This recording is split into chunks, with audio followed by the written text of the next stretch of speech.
Comunicando Espiritualidade. Apoio Cultural Soster Imóveis, Avenida Assis Brasil, 4990, Sala 201. Telefone 3340-8143, Porto Alegre. Nossas saudações aos caríssimos irmãos e irmãs telespectadores, desejando-lhes um feliz domingo. Estamos começando mais um programa Comunicando Espiritualidade.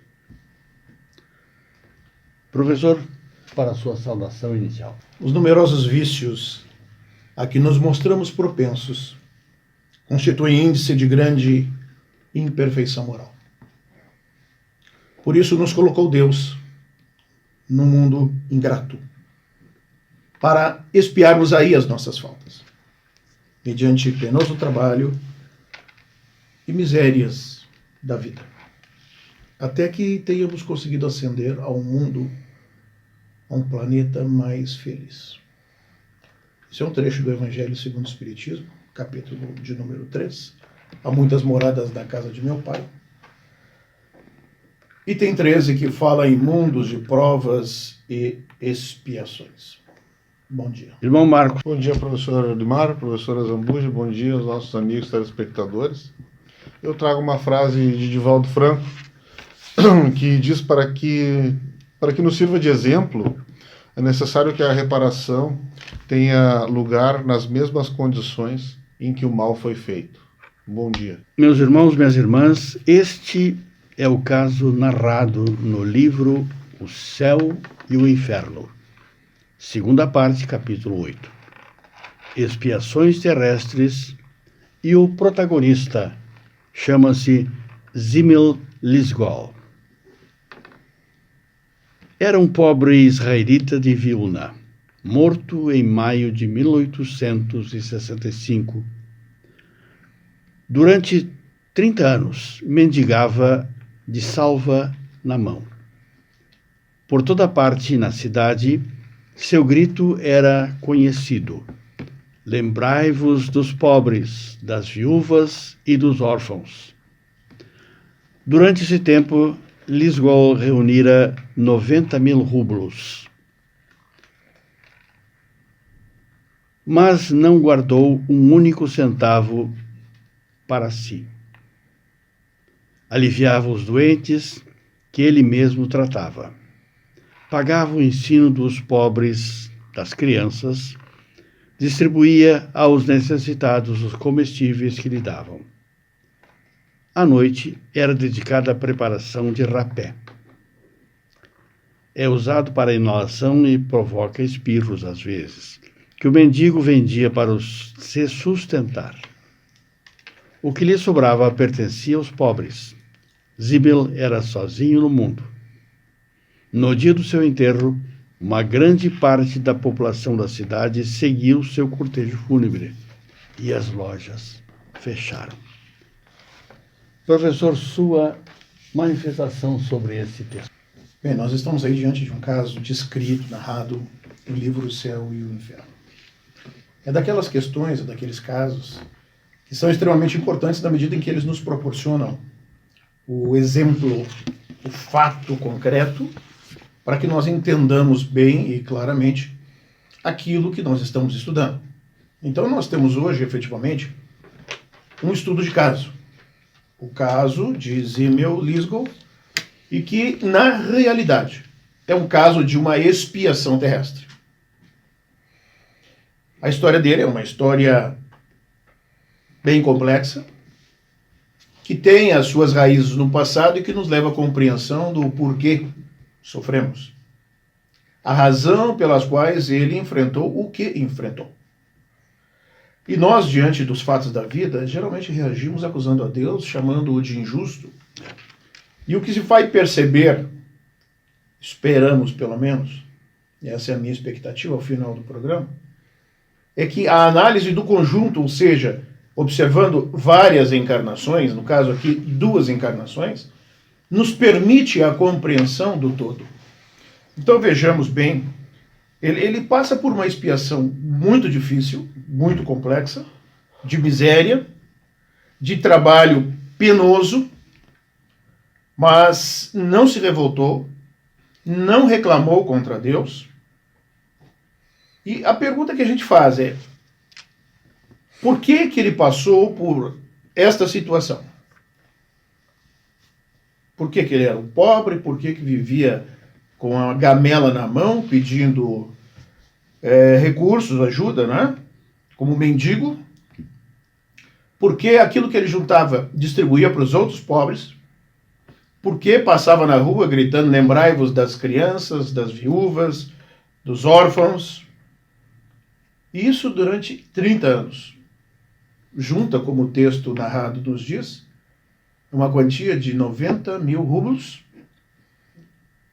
e não ficou com um centavo para ele. Distribuiu tudo, ajudou tudo. E o mais interessante, ao final do texto, é que Zimmel, no seu enterro, em Vilna, o comércio é fechado. O mendigo, o comércio é fechado. Todas as lojas fecham em luto, em respeito, e é acompanhado aquele cortejo fúnebre, né? Por grande parte da população da cidade. Bom, nas atividades de intercâmbio mediúnico, nós temos encontrado a oportunidade de entrarmos em comunicação com os espíritos. E daí, dessa comunicação, desse diálogo, nós aprendemos e também temos a oportunidade de ensinar, de multiplicar. A partir da evocação de Zimmel na Sociedade Espírita de Paris, em 15 de junho de 1865, e a partir das respostas que ele nos traz, as perguntas que são feitas, né, ele vai nos deixar lições inestimáveis, esclarecedoras, importantes para todos nós. Então, nós vamos tentar resgatar o ensino que está presente neste episódio, nessa vida, e as suas diferentes repercussões, implicações. É isso que a gente vai tentar fazer. A primeira coisa que nos parece importante é a questão da evocação. Evocar é chamar, é fazer com que algo apareça. Bem, então na Sociedade Espírita de Paris, ele foi chamado, ele foi evocado, e ele aparece bastante feliz e tendo alcançado a plenitude daquilo que ele almejava. Pagou muito caro, diz ele, pela ambição. Pagou muito caro por essa ambição. E disse ainda aos pesquisadores, entre eles Allan Kardec, que estavam ali, desde o começo da noite. Tá? O começo da reunião, ele já estava lá presente, aguardando o momento de ser chamado e de ser inquirido. Aí, Allan Kardec diz para ele o seguinte: uma carta que nós recebemos da cidade de Vilna nos fez conhecer as particularidades mais notáveis da vossa existência. Pela simpatia que elas nos inspiram, que surgiu o nosso desejo de conversar convosco. Agradece por ele ter vindo, por ele ter atendido o chamado. E aí ficaremos felizes, diz ele, por conhecer vossa situação como espírito e as causas que motivaram o gênero de vossa última existência. Então vamos começar por aí. Ele diz o seguinte: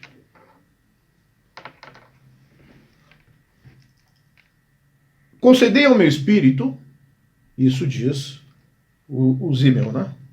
Concedei ao meu espírito, que compreende sua verdadeira posição, o favor de vos dizer sua opinião sobre um pensamento. Olha o que está nas entrelinhas. O que ele está dizendo? Um pensamento. Ele leu o pensamento.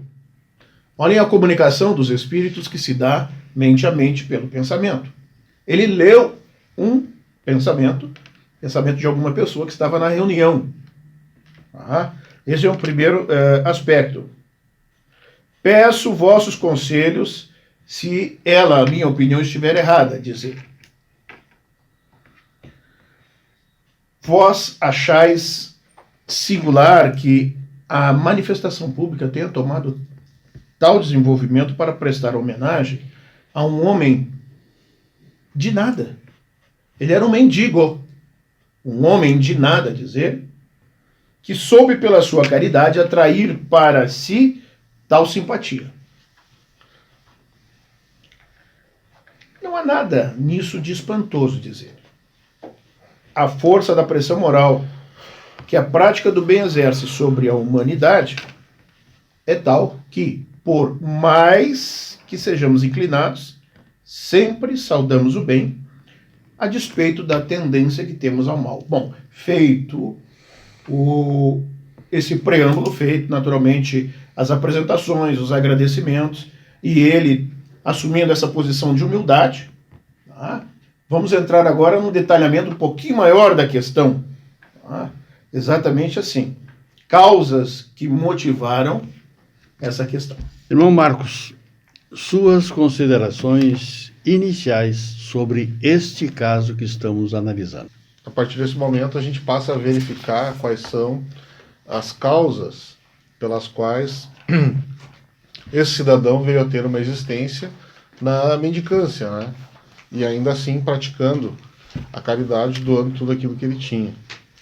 E então ele conta nessa passagem do livro Céu e Inferno os motivos pelos quais ele passou uma existência de extrema necessidade. Então ele diz que há vários séculos ele era um rei e dentro do círculo de poder dele ele era extremamente tirano, né? Ele agia como um tirano extremamente enérgico, né, de caráter imperioso, e ele mesmo diz que se comparava a um carrasco, né? Então ele diz que abusava do poder dele de oprimir o fraco, para recorrer aos serviços de todas as espécies de ofícios, de trabalhos, de paixões e de dores, para os serviços das minhas próprias paixões. Assim eu taxava o produto da mendicância. Então ele conta que ele tirava uma parte daquilo que os mendigos, que até mesmo os mendigos conseguiam alcançar, ele taxava e retirava para eles, né? E ele conta que ninguém podia mendigar sem que previamente tivesse pagado para ele grande parte daquilo que a compaixão humana deixava cair na gamela da miséria. Ele conta que, a fim de não diminuir a quantidade de mendigos entre os meus súditos, proibiu os infelizes de darem a seus amigos, a seus pais, a seus próximos a pequena parte que restava. Numa palavra, foi tudo o que há de mais implacável para com o sofrimento e a miséria. Ele não permitia nem que surgissem, né? E com essa existência que teve seu cabo, acabou ele por desencarnar, né? E vocês vejam, meus irmãos, ficou durante 350 anos na erraticidade, passando por tormentos, por muitos sofrimentos, por uma caminhada difícil. E só depois, então, desse período que ele teve a compreensão de 350 anos de muito sofrimento, de o que se tratava, qual era o objetivo da reencarnação, de uma encarnação, por que se reencarnava, como nós deveríamos agir e o que deveríamos fazer para resgatar, então, as nossas faltas. Somente depois de 350 anos, professor Zambujo. Nós estamos já chegando no final do nosso primeiro espaço, mas voltaremos a conversar sobre esse tema extraordinário. Até já. Comunicando espiritualidade. Apoio cultural Soster Imóveis. Avenida Assis Brasil, 4990, sala 201. Comunicando espiritualidade. Dr. Marcos, por favor, continue a nos esclarecer o que aconteceu com esse irmão. Bom, depois de 350 anos, né, 3 séculos e meio de muito sofrimento, muita dor, então ele obteve, através de preces, de muitos lamentos, né, ele obteve da espiritualidade maior a oportunidade de resgate, né, de poder, então, resgatar essas faltas que ele teve quando ele era um rei. E ele retorna à esfera terrestre e conta, né? Nasci de pais pobres, órfão desde cedo, aprendi a bastar-me a mim mesmo na idade em que se é ainda considerado como incapaz de compreender, ou seja, ainda muito criança, né? Muito quase um bebê, ainda já tinha aprendido a se virar por ele mesmo, porque não tinha ninguém. Então viveu sozinho, sem amor, ele conta que sem afeições, suportou a brutalidade que ele mesmo exercera quando era um rei na outra existência. As pessoas foram tão grossas com ele, né? Sofreu com a brutalidade. Então ele disse que as somas recolhidas por mim foram todas consagradas ao alívio de meus semelhantes. É um fato exato. E sem ênfase, como sem orgulho, acrescento que muitas vezes, ao preço de privações relativamente fortíssimas, aumentei o bem que a caridade pública me permitia fazer. Ou seja, ele passava grandes necessidades para que fosse feita a caridade, para que a caridade se visse realizada. Ele se privou de forma extrema em suas necessidades. E continuou contando, né? Morri com calma, confiante no prêmio que havia obtido, a reparação feita pela minha última existência. Eu sou recompensado, além de minhas secretas aspirações. Terminei, enfim, uma existência que resgatou, pela sua abnegação e sua caridade, o que outra tivera de cruel e injusto. Sou hoje feliz, muito feliz por dizer-vos que todo aquele que se elevar será rebaixado, e todo aquele que se humilhar será elevado. Veja que é interessante, né? O porquê que Cristo, então, nos diz, e nos é reservado um capítulo no Evangelho, de que bem-aventurados os aflitos, né? Porque se contando assim em poucas linhas, não se tem a dimensão de como foi a existência desse cidadão. Foi uma existência extremamente difícil, de pobreza muito grande e sozinho, sem a afeição de ninguém, sem pai, sem mãe, sem um irmão, sem nenhum familiar. E ainda assim, ele se sentiu na obrigação e com uma vocação interior de auxiliar o próximo. Da questão de não sermos nós tanto o centro dos problemas, né? Existe sempre alguém que está numa condição menos favorável que a gente. Esse é um dos motivos para nós não vivermos nos lamentando tanto, né? Como nós costumamos centralizar tudo muito em nós mesmos. Então veja que ele se sente muito feliz de ter conseguido passar por todas as adversidades, e uma existência não é pouca coisa. Se nós viermos no curso assim da história, e conforme os espíritos nos falam, é um sopro, mas é difícil, né? Ele teve uma existência de 60 e poucos anos, é difícil você viver sozinho 60 e poucos anos. Ainda assim, ele se sentiu feliz e recompensado, né, professor? Professor Olimar, expiação no mundo dos espíritos. Esclareça, por favor. Nós temos aí uma questão interessante, porque muitas vezes as pessoas ficam se questionando o que acontece de tão grave, qual é o tipo de sofrimento que ocorre na dimensão espiritual, que nós não temos ideia, muitas vezes. Então, o Znisko, ele nos traz exatamente esse relato, né? O irmão Marcos falava que, também no relato dele, consta que ele sofreu 3 séculos e meio na dimensão espiritual, como um espírito errante, quer dizer, o espírito aguardando uma nova reencarnação. Estes 3 séculos e meio, ou 350 anos de espiritualidade, vamos tentar agora, mais ou menos assim, delinear o que ele passou, o que aconteceu com ele durante 350 anos. Que tipo de sofrimento ele teve? Bom, foi um carrasco de toda a espécie, não é? Carrasco dos mais terríveis, de bons sentimentos. Permaneceu durante muito tempo ligado pelo perispírito ao corpo em decomposição. Então, imaginem o seguinte: existem corpos que se decompõem rapidamente, outros mais lentamente, mas todo este período ele permanece com o seu perispírito ligado ao corpo no processo de decomposição. Eu me senti até a sua completa putrefação, ruído pelos vermes. Olha, são palavras fortes, não é? E é o que ele nos conta. Quer dizer, você sentiu os vermes comendo o seu corpo durante o tempo em que ele está em todo o processo de decomposição, de apodrecimento do cadáver. Bem, logo que me libertei dos laços que me prendiam ao corpo, instrumento do meu suplício, sofri outro problema muito mais cruel, que foi exatamente o sofrimento moral. Então, ele tem um sofrimento físico, digamos assim, que é decorrente do processo de decomposição, vinculado ao corpo, que está apodrecendo, e os vermes corroendo. E ele sente tudo isso. Isso repercute nele. O outro problema que ele passa é exatamente o sofrimento moral. Por quê?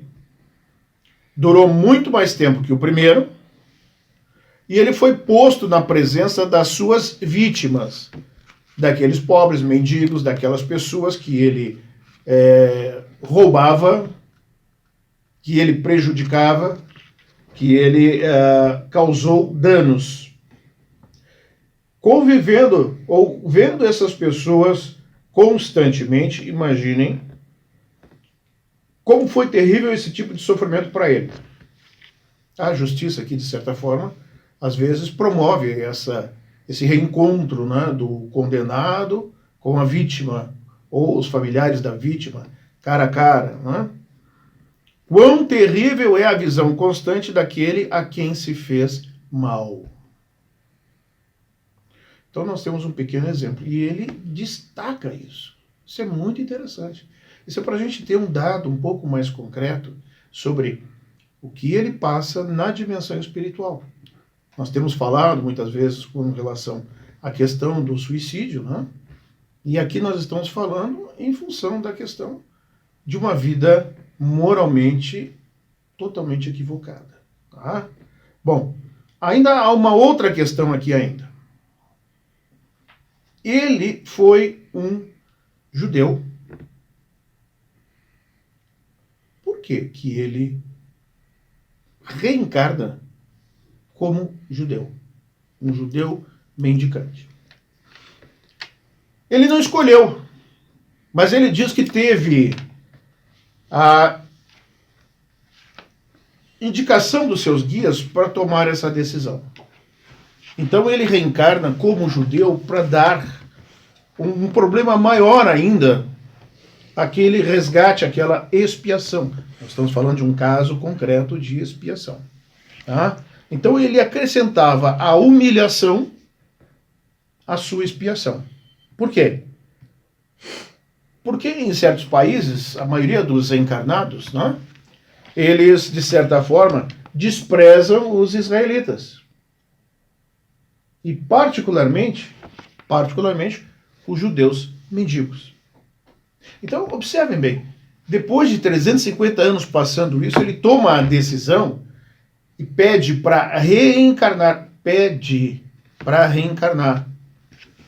E ainda com esse toque a mais na sua expiação. Reencarnar como um israelita. Pobre, mendigo. Doutor Marcos, suas considerações finais sobre esse tema extraordinário. Ainda nessa outra encarnação, ele passa pelas mesmas privações, mais ou menos, com as quais ele passou na anterior, né? Nascido de pais pobres, foi abandonado pelos pais, foi utilizado como escravo, e lá pelos seus 30 e poucos anos também se viu, a família toda morreu, se viu na condição de mendigo e auxiliava os pobres e os órfãos. Então, até os seus 60 e poucos anos, não faltou a tarefa essa de auxiliar. E veja que interessante, ele diz que nunca um aviso da consciência veio me fazer supor que o motivo anterior à minha existência fosse a razão da minha maneira de agir. Então ele ajudava o próximo, praticava a caridade por instinto. Nunca ninguém veio dizer para ele, olha, você numa existência anterior foi muito mal, foi muito ruim, maltratou muitas pessoas. Não, ele praticava a caridade porque ele sentia a necessidade da prática da caridade. E como a minha mensagem de despedida, a mensagem final, eu deixo a seguinte frase: o sofrimento na Terra é uma oportunidade para que nós exerçamos a caridade e a comiseração entre nós mesmos. Um bom domingo a todos. Professor, para encerrar este tema de hoje, que não tem explicação. Como eu disse no começo, a nossa proposta é muito simples.